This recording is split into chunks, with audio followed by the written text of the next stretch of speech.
So pretty recently we had a period where I was doing a lot of shows about Batman because this happened, and the subject of Robin came up a few times, leading some folks to ask if I could do a show explaining who the different Robins were, since most people have only heard of Dick Grayson and maybe Tim Drake. You know, that's not a bad idea.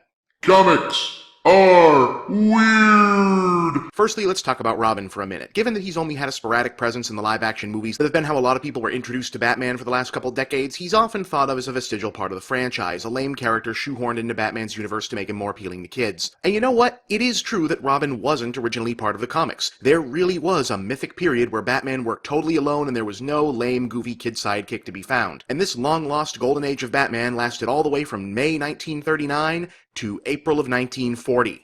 Yes, 1 year. So can we put this particular misconception to bed? Love him or hate him, Robin is damn near as constant a part of Batman as Watson is to Sherlock Holmes. The thing is, kid sidekicks were big in comics and the rest of adventure fiction in the 30s and 40s, and I think the reason had less to do with pandering, since kids were already reading these books, and more to do with filling a somewhat unspoken need. You know what was a big problem in that era for kids? Absent fathers. Remember, the Great Depression had decimated the working class, driving a lot of primary breadwinners, aka comic-reading kids' fathers, to abandonment, depression, and even suicide. And then World War II happened, and even more dads got called off to the fight. Kid sidekicks transformed their respective heroes into explicit father figure characters, and I have to wonder if, intentionally or not, Robin led comic-reading kids of the era to adopt Batman and others like him as dad surrogates. Anyway, let's get to the breakdown. Robin number 1 was Dick Grayson. He's the one everyone's heard of. His parents were murdered circus acrobats, he's adopted by Bruce Wayne, and becomes his partner in crime fighting. In 1964, Robin and the other kid sidekicks got so popular that DC decided to put Robin, Wonder Girl, Kid Flash, Speedy, and Aqualad on a team of their own called the Teen Titans. It wasn't all that popular, but in the 1980s, teenage heroes became the thing to do, and DC revived the concept to much, much greater success. That series, which was the basis for the Teen Titans cartoon show, saw Grayson change his costumed identity to Nightwing, which for reasons that I do not have time to explain is actually a reference to a Superman story. A few years ago, he replaced Bruce Wayne as Batman while Bruce was kinda sorta quasi-dead. I'm reasonably certain he's Nightwing again currently. Number 2, Jason Todd. Okay, this is a little confusing, but Jason Todd was first introduced right around the same time Grayson became Nightwing. DC was still skittish about the big change, so they split the difference by giving Jason literally the same dead circus parent's origin as his predecessor.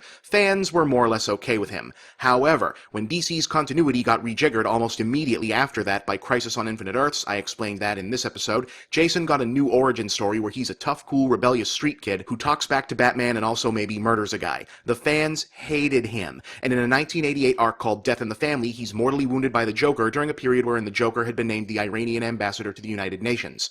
Yeah. So DC set up a 900 number whereby fans could vote whether Todd would live or die from his injuries. They voted for death.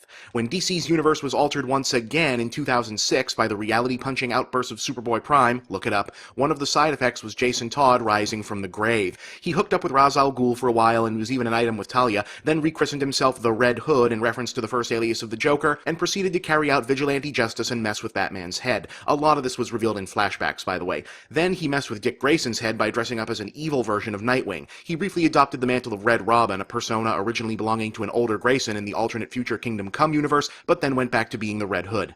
Number 3, Tim Drake. A lot of fans actually consider Tim, who was named after Tim Burton as a reference to the then-new Robin-free Batman movie, to be the best Robin ever. He first appeared in 1989, not long after Jason Todd's death. Drake is a big fan of Batman and a natural-born master detective who correctly figured out his hero's secret identity when he was only 9 years old. As a teenager, he actually approaches Batman and offers to become the new Robin because, in his opinion, Batman has been going too crazy ever since Jason Todd died. Tim is actually the first Robin to have a book all to himself, while also founding the superhero team Young Justice and reforming the Teen Titans. During the period where Bruce Wayne was believed dead and Dick Grayson and Damian Wayne had become the new Batman and Robin, Drake took up the Red Robin mantle left dormant by Jason Todd. Robin number 4, and the first canonical female Robin, was Stephanie Brown, formerly known as Spoiler and the daughter of a supervillain named Cluemaster. Also, she was Tim Drake's girlfriend. When Tim was ordered to retire as Robin for a time by his parents, she browbeat Batman into letting her be the next Robin, but she wasn't very good at it and he fired her. Now, this is where it got messed up. During the storyline War Games, Stephanie tries to prove herself to Batman by putting one of his shelved start a gang war to wipe out the mob plans into effect, and she winds up getting tortured by the villain Black Mask and actually dies from it.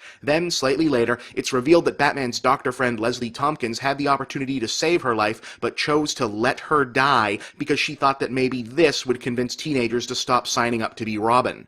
People hated that story, so DC later retconned it so the death was only staged, and not long after that, Stephanie became the new Batgirl. And then the DC universe got rebooted, turning Barbara Gordon back into Batgirl, and I don't think they've decided what happened to Stephanie yet. And finally, Robin number 5, and current holder of the title, Damian Wayne, the son of Bruce Wayne and Talia al Ghul, whose existence I already explained 2 weeks ago. So, those are your Robins. Pick your brains up off the floor and we'll reconvene next week. I'm Bob, and that's the big picture.